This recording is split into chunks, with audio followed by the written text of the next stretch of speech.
It's a chilly morning in Estes Park, Colorado, and sunlight is just starting to filter through the mist and trees. I'm following Blake Ellis as we wind through the campus of the YMCA of the Rockies. We spot an elk with a magpie perched on its back. All right. Interspecies friendship. Blake is leading me and a small group of people to a spot that's surrounded by boulders and trees. This is the most challenging part that we'll do today. It's just walk up this hill.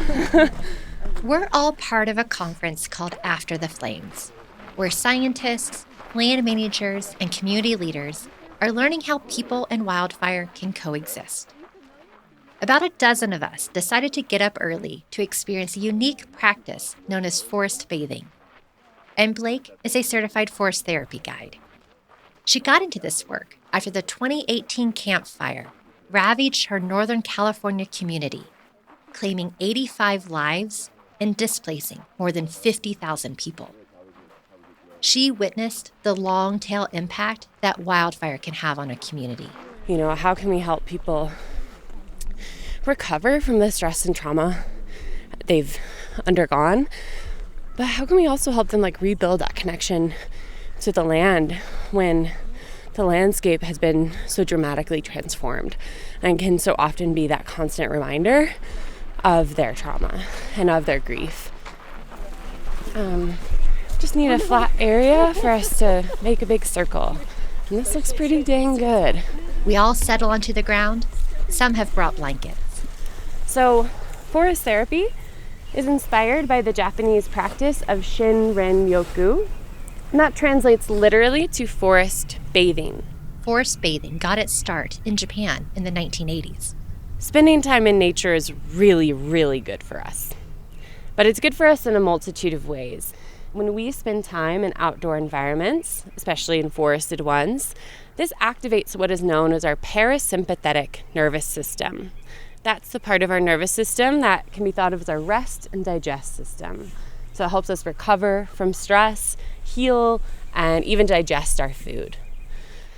So to start, I'd like to invite you to get 10% more comfortable, because we're going to be right here for about 10 minutes. And so as we settle in, maybe take a moment to just get your bearings for where we're at in this space. Maybe peek around about who and what is above you, behind you, beneath you. And once you feel like you've gotten your bearings and you feel comfortable, I'll invite you to close your eyes or keep your eyes open, listening to whatever feels right for you in each moment and honoring that. Blake guides us through a seated meditation and then has us meander around through the area. She wants us to slow down and observe what's around us. Sights, smells, sounds, and feelings. I wonder if you can imagine the heartbeat of this place. Maybe taking a moment to consider all the beings, both human and more than human, who might have been in this exact spot before you today. You might imagine the long journey this place has been on, and perhaps like us, it's never been exactly like this before.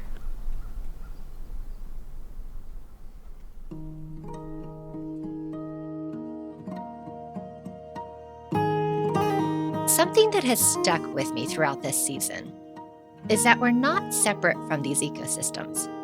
We're part of them. And like any relationship, it requires work, understanding, and sometimes difficult compromises. When I ask people about their relationship to the land, I can hear a shift happen in their voice. I can see it in their eyes. Like when Monty Williams, the supervisor for the Arapaho and Roosevelt National Forest, recalled his college years when he was standing in a forest during a summer job and realized this was his calling. And I said to myself, what am I doing? This is what I love. I love the sense of mission. I love the sense of every day I've done something that is of value, that's bigger than me. Or when Jim Boyd, a homeowner who stared down the Cameron Peak fire, shared stories of growing up in his family's cabin, a place that would shape his decision to build a life in the mountains and live there for decades. built this house in '86 and moved in 1987, and it is my dream. So how do we take our connection to a place or a landscape and learn how to steward it in an era of change? Not just preserving what was, but being able to adapt to what is happening today and what will come. It's both our relationship with the landscape and with wildfire. Because wildfire isn't just something that affects those living in or near forests, it affects us all.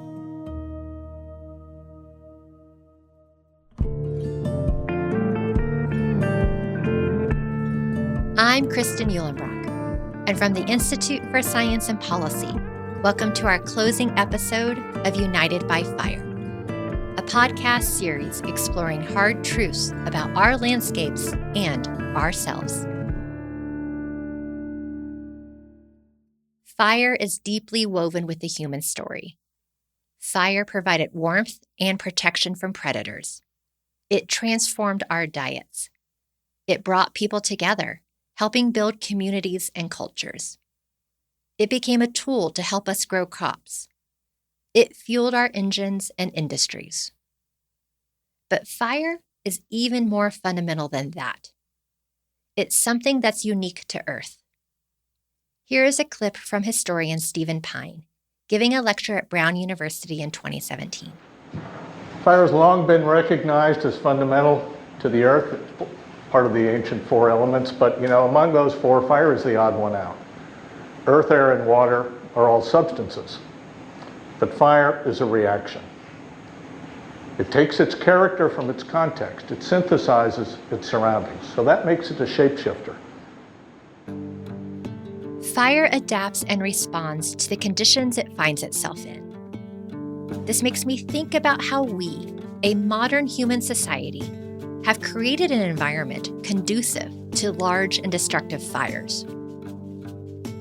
According to Pine, we're living in what he has dubbed the Pyrocene, the age of fire, an era where climate change and human choices are creating a type of fire that is reshaping our planet.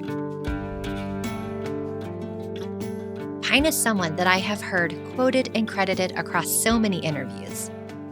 Tony Chang of the Colorado Forest Restoration Institute is one of those people. We have harnessed almost every aspect of heat and fire, and we are now living in the consequence of that. And so we have lots of control as individuals in our communities of changing our actions and our choices to shift the path of the Pyrocene. We just need to educate ourselves, we need to work with each other, and kind of be much more intentional and strategic about how we make decisions about our land, about our relationship with fire, our choices that result in a changing climate. Those are all things that we can control.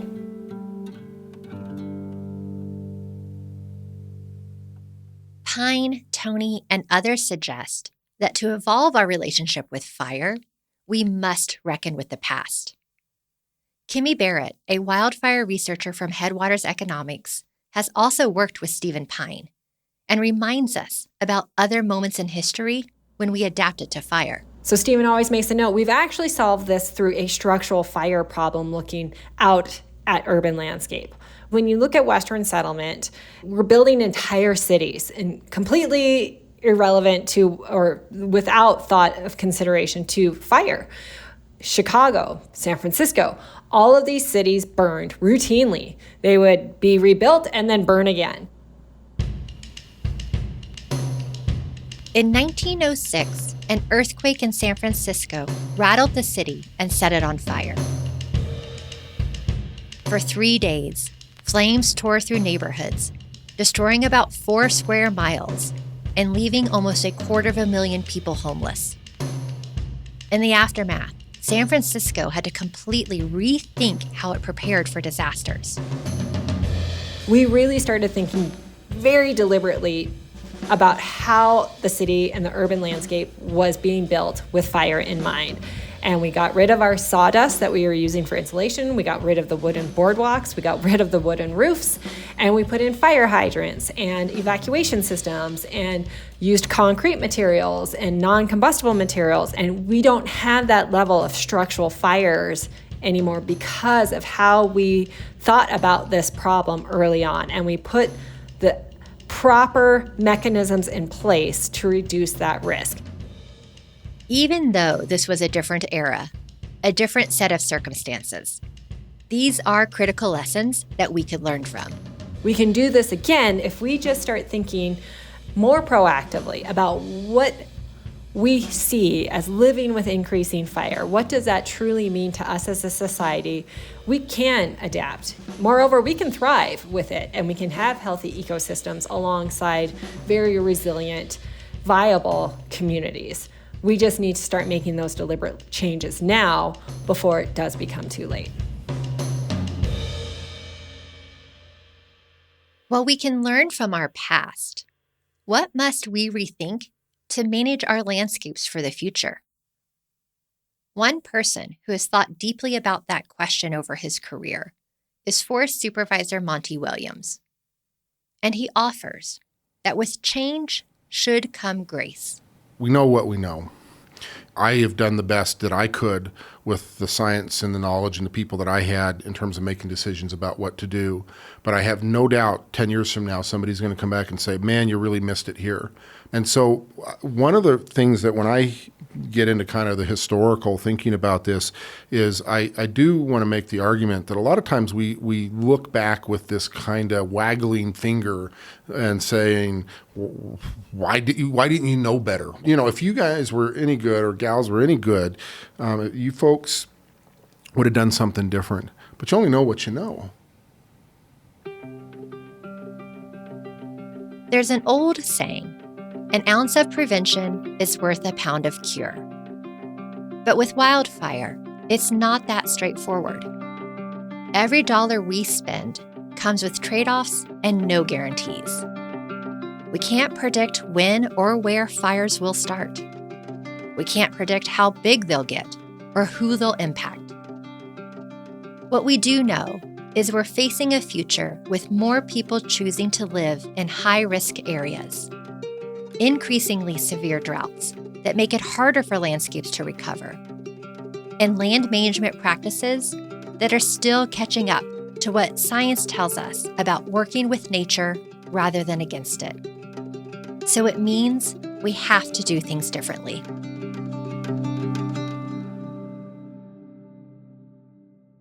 Another fundamental relationship that this series has asked us to examine is our relationship to risk and responsibility. When it comes to wildfire risk, the U.S. Forest Service defines it as a likelihood of it occurring and the potential effects it would have on things we care about. There's a whole cadre of experts calculating communities and values most at risk, and then trying to figure out what steps can help prevent disaster and how to communicate them. But therein lies one of the biggest challenges. We live in a diverse society of very diverse opinions on who should bear the risk, who should bear the cost, and who is responsible. There is a concept that gets discussed in the emergency management community known as risk transference. Here's Fire Chief David Wolf. If I don't deal with this, somebody else might have to. And so I've transferred the risk to someone else. And sometimes the person I've transferred the risk to is better suited to handle that risk. Firefighters are an example. You know, the average person on the side of the street running into a building should transfer the risk to a firefighter who's fully encapsulated in the proper gear and has the training to be inside that environment. That person's better suited to handle that risk. Insurance is a common form of risk transference. We buy policies to cover us during emergencies so that we don't have to shoulder all the financial loss if something happens. David points to other types of risk transference outside of formal structures that are more about societal choices we make as individuals. There's plenty of other things where we end up inadvertently transferring the risk to somebody who isn't as prepared to handle that risk. And we could choose to do nothing about the wildfire risk in our areas, and that will impact the people who can't afford to move away It will impact the people who don't have access to internet or phone in order to receive emergency notifications. The risk will get transferred to someone, and it may not get transferred to somebody who's better suited to handle it. It might just get transferred to somebody who doesn't have a choice. He makes the point that doing nothing about wildfire becomes its own kind of decision. While I recognize the importance of the individual side, I also know that there's a group out there that doesn't have a voice, and if someone doesn't argue for the greater good side, then that is the group that's going to suffer the consequences.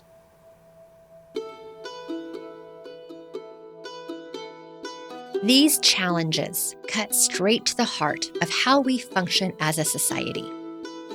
But the impacts of wildfire reach far beyond any one community.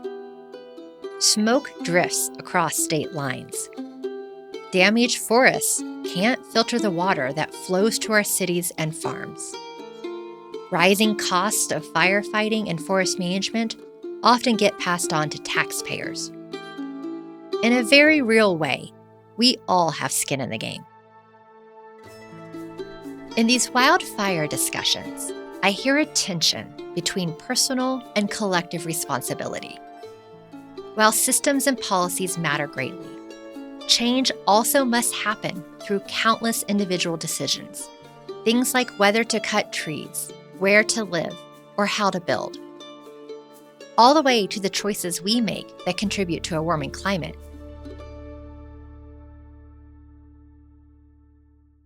After the Cameron Peak fire, Jim and Annie Boyd found themselves confronted with that tension. A lot of people, it was a good wake-up call, and they've done mitigation now to make their homes more resilient from wildfire.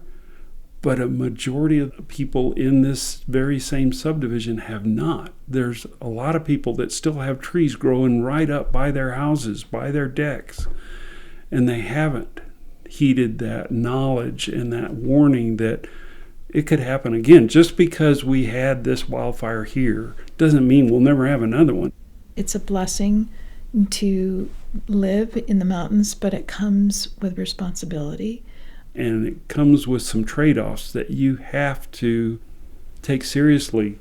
Some things just can't be helped. And with our changing climate, there are going to be more events, and we can only do so much. But the other part that I became more aware of is the importance of community. And so whatever your situation is, your neighbors really matter.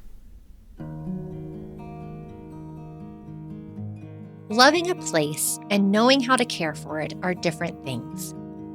As our climate shifts and fires grow more intense, we're being asked to reimagine our role as stewards.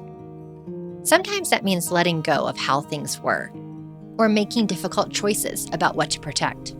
One of the people that lost their home, they had so many trees around their home. And so we had a rally day, and we rented a couple of chippers, and we brought a bunch of people in with chainsaws, and we all looked like coal miners by the end of the day, cutting down all these blackened trees and running them through a chipper. But it is about the community and helping where you can.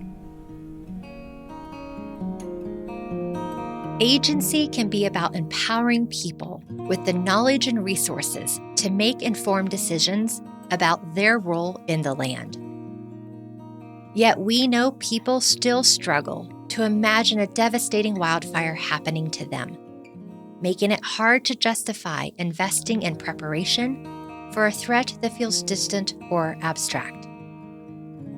Action can be motivated in different ways.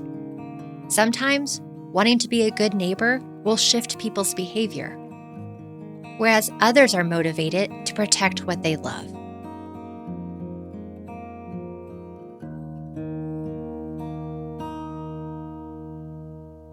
For the Boyds, stewardship is the price of admission for living in the mountains of Colorado. I love living as a neighbor to the forest, and I wouldn't want us to get to a point where we say, okay, people should live in cities and let the wild be wild, and no one should be living out in the forests. I'm not one of those people.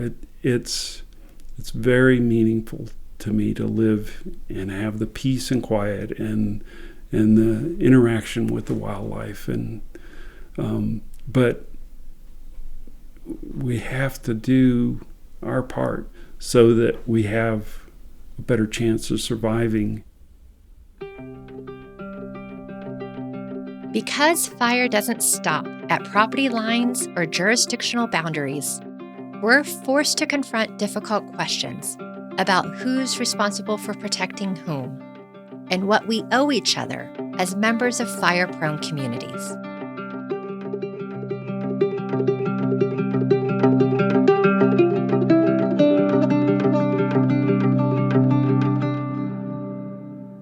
What we have done in our society over the last 150 years is that we have outsourced our relationship with wildfire.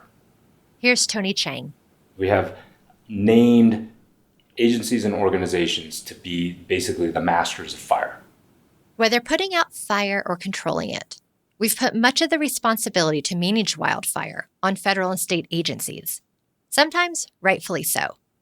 Other times, they're not the most well-suited because of their authority. The emphasis is on federal land agencies doing federal land management to reduce the risk of home loss from fire. That's not what federal land management agencies were set up to do. They were set up to manage the lands and natural resources of federal lands. Now, I understand that there's a transmission of fire risk from federal lands into private lands and the homes that are in the way of that. So I think there's a nexus to be worked on.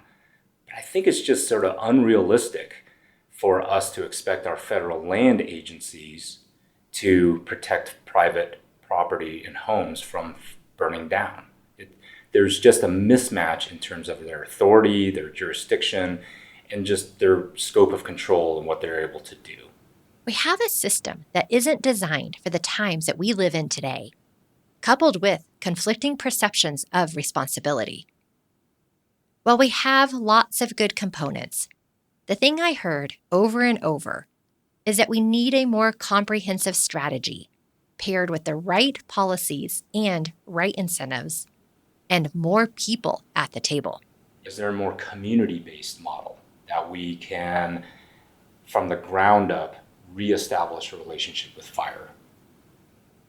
I think we need some different programs and organizations that really work at that wildland urban interface. That is maybe a cooperative venture between federal, state, and local government. I think local government has a huge role in this in terms of where it builds, how it authorizes and incentivizes things like building codes and development standards so that our communities are more fire adaptive, fire prepared, and fire resilient. I think private insurance companies have a large role in also helping kind of steer where those decisions get made and how we create standards for building and rebuilding. And just as critically, we need to learn to live with fire. There is no future without fire. The question that we as a society need to ask ourselves is not a question of if there's going to be fire, it's what kind of fire do we want?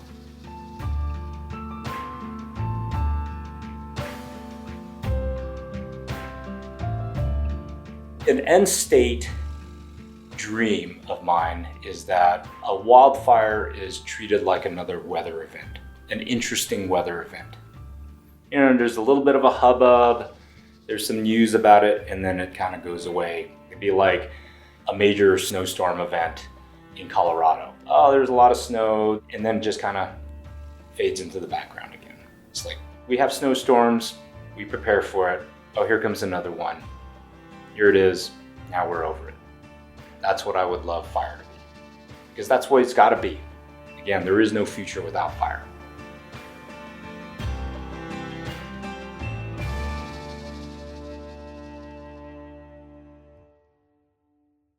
Like weaving a complex tapestry, creating fire-resilient landscapes and communities requires many hands working with different colored threads. The pattern may not look exactly like what came before, but its strength lies in how the diverse strands support each other. Monty Williams from the U.S. Forest Service recognizes that the path forward means many hands and authentic relationships. First and foremost, this is these folks' backyard, but also these folks have a set of expertises that we don't and abilities that we don't.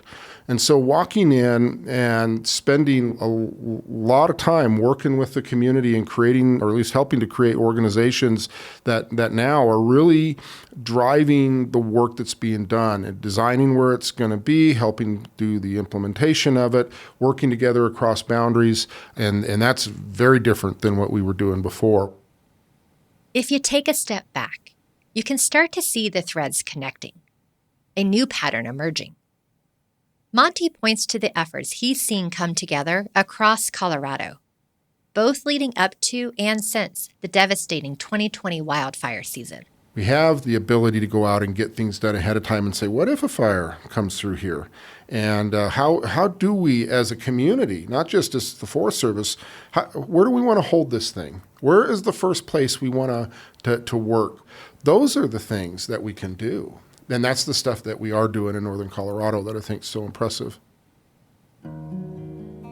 It's the power of people and being focused on changing outcomes and how do we change fire as it moves through the landscape and its effect on the things that are important to us.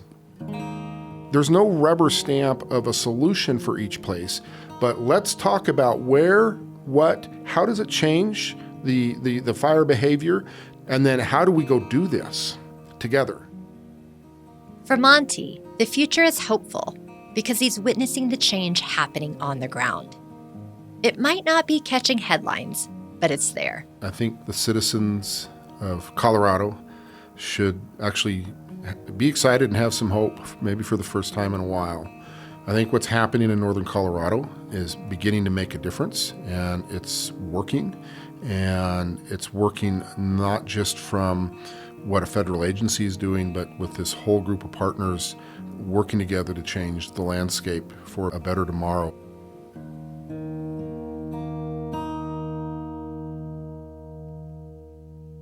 Like most things in life, the only thing constant is change.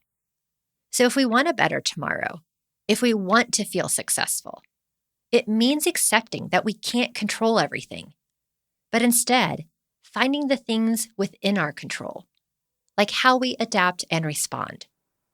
Here's Kiara Forrester from the Watershed Center. I think we're definitely entering a new age of forestry and forest management. I think that probably every generation has said that, of course, which is awesome.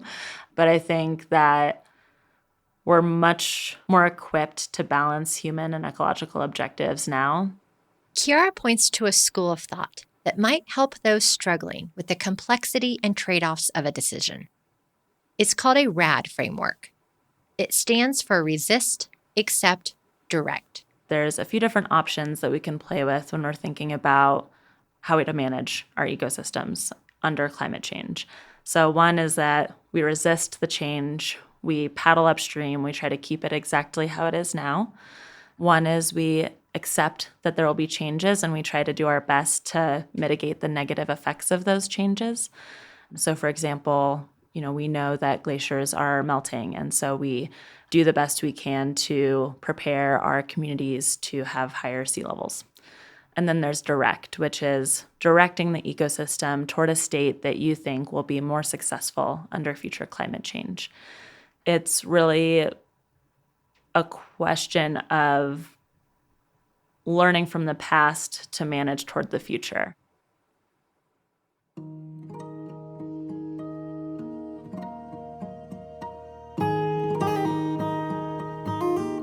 Learning to live with wildfire is a generational challenge that requires both immediate action and long-term vision.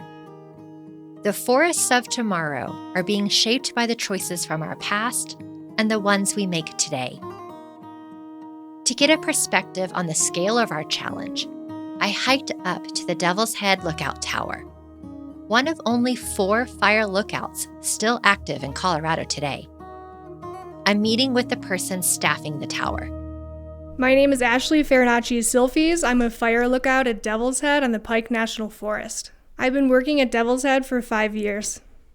For half the year, Ashley and her husband Trace live in a cabin just below the lookout.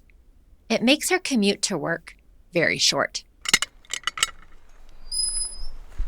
After you. Okay. I'll follow you up. Okay. 143 stairs to the top. Do you ever get tired of walking up these stairs? Yes. Sometimes I have to walk up them like 7 times a day if there's lightning. I can't stay in the tower due to lightning, so I go up and down and up and down and up and down in between storms. Okay. 67, 68, 69.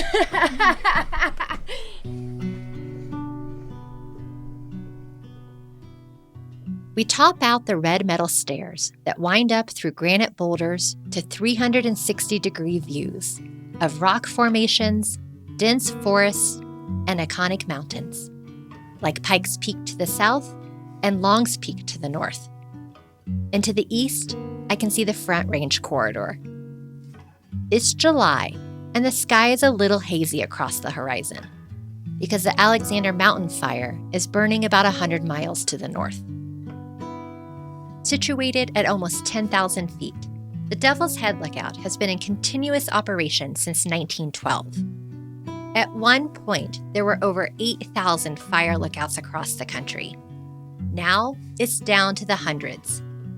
And Ashley is one of the rare paid on-the-ground staff in an era where cameras, satellites, and aircraft are more commonly used for wildfire detection. We head into a 4-sided glass 15 by 15 foot building. Ashley radios down to the nearby fire dispatch. Pueblo Dispatch, Devil's Head Lookout. Okay, Pueblo, go ahead.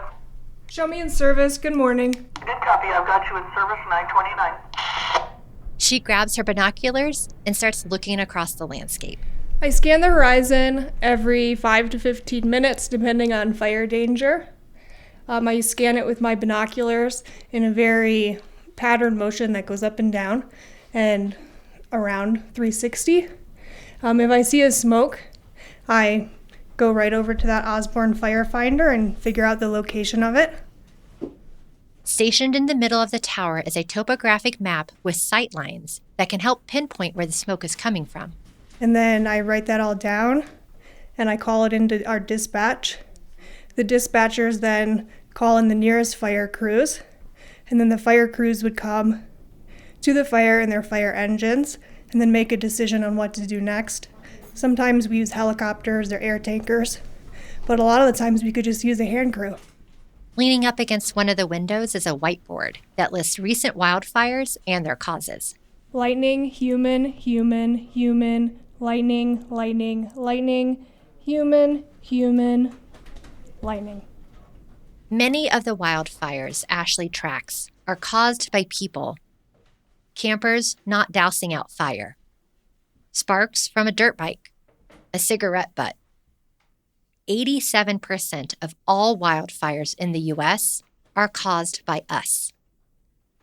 That's why, for as much time as she spends scanning the horizon, she spends just as much time talking to people about fire. Mostly people are just asking me about my lifestyle up here and how I carry my goods, and all of the questions revolving around the strange life I have up here. But I'm always trying to navigate the conversations back to fire and our recent fires, and if they live here within the forest or just down in Castle Rock, and how they mitigated their homes. Are they prepared for a fire? Do they know that this could happen to them? A lot of people who live just right down the mountain from us separate themselves from the mountain and fire danger, and it's important to communicate that to the visitors. It's not just about the beautiful view up here. We have 40,000 people a year who come up here, and that's 40,000 people to talk about fire mitigation with and prevention and our history.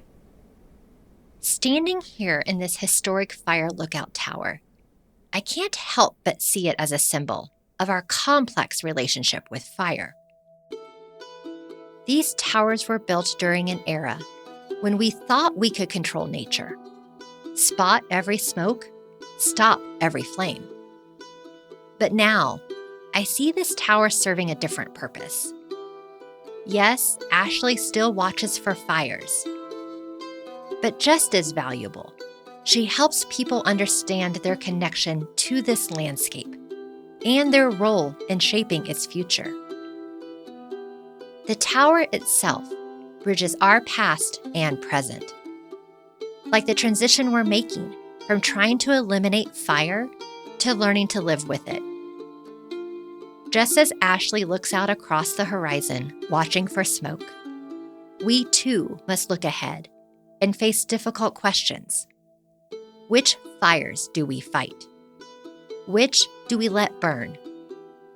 How do we protect what we value while accepting fire as part of this world? I have hope about fire because I see things changing even though I've only been working in fire for 5 years. There's a lot more money going towards the fire budget and more people becoming interested in fire, and I see fire being talked about on TikTok. It's a part of people's daily conversations now that we're all being affected by smoke. Before, it used to just be Smokey the Bear, put out the fire and only you could be the one to prevent it, but now we're starting to see that and see those changes, and I think that's really beautiful.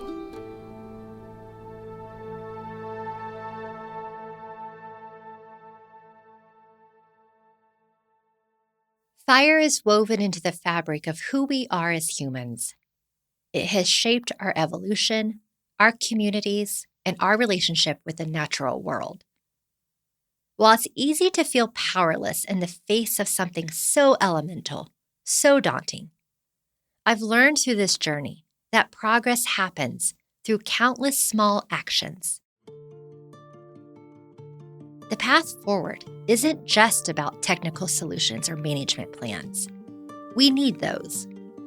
But it's also about building relationships, shifting mindsets, and finding ways to work together. There is an urgency to stop doing things the way we've been doing them. We can no longer afford to work in silos or cling to old assumptions. The solutions will come from weaving together many threads: science, lived experience, personal responsibility, community values, and political will. Wildfire is not a red or blue issue. It can transcend political divisions because it affects all of us. That's why I believe we can be united by fire.